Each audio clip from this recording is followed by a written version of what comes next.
Ouais, je suis à 100% là depuis mon retour à la maison. Je me suis bien entraîné.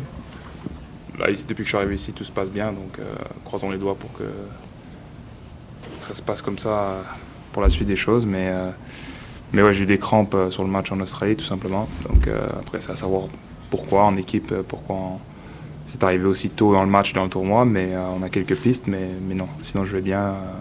Dans la globalité, je vais bien. En toute honnêteté, c'est vrai que cette année, l'objectif était je suis revenu à un classement plus haut, en top 10 mondial, et le but c'était de me bien préparer pour les plus gros tournois, de bien performer et d'avoir du temps de repos entre ces tournois. Ça s'est pas passé comme je voulais en Australie, loin de là, donc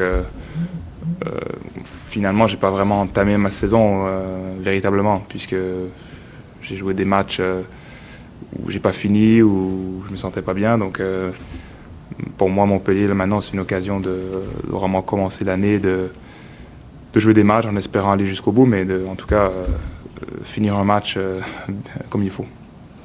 Ça m'est arrivé par le passé, mais c'est vrai que ce qui m'a un peu surpris sur le match, c'est aussitôt dans le match, et c'était au début du troisième set, et aussitôt dans le tournoi, j'ai eu des crampes en demi-finale de l'US Open, en finale du Masters de Madrid, où il y a une explication derrière, où il y a des crampes qui sont logiques.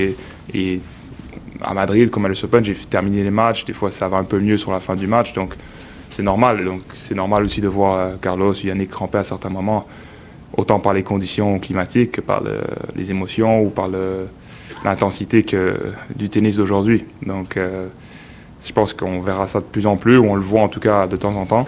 Mais de mon côté, c'était quand même une anomalie que ça se passe comme ça. Donc c'est pas tout à fait la même chose. Ça m'a pas nécessairement rassuré, mais plutôt ça a continué mes réflexions à savoir comment je peux être meilleur. Bonjour, tu dis que tu veux lancer ta saison. Tu es le tenant du titre ici. Est-ce que ça veut dire que tu vises le titre à nouveau? Oui, comme tous les joueurs dans le tournoi, peut-être pas tous, je sais pas, mais je pense que chaque joueur qui s'inscrit dans un tournoi, tant qu'il y a des matchs à jouer, tant qu'ils sont en lice, ils veulent gagner le prochain match jusqu'à la finale.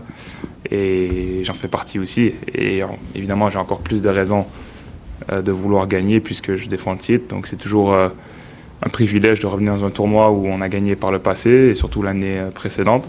Donc déjà, je veux bien jouer dès mon premier match. Et oui, j'espère aller jusqu'au bout, mais il y a quelques matchs à jouer avant ça.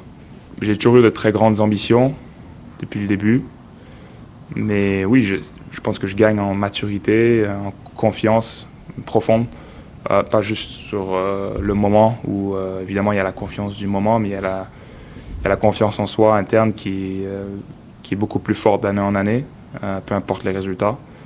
Donc c'est ça, je continue à me faire confiance à ma préparation pour espérer continuer à m'améliorer. Et c'est vrai que c'est une 5e place mondiale acquise, c'est très beau, mais j'espère toujours aller un peu plus haut. On va voir, la saison commence tout juste et il y a encore beaucoup de tennis à jouer. D'abord, j'espère être en santé le plus souvent possible, et après, si c'est le cas, beaucoup de choses sont à ma portée. Mais oui, c'est un beau challenge de vouloir essayer de faire toujours un peu mieux. En tout cas, pour moi, c'est ce que j'aime dans ce sport.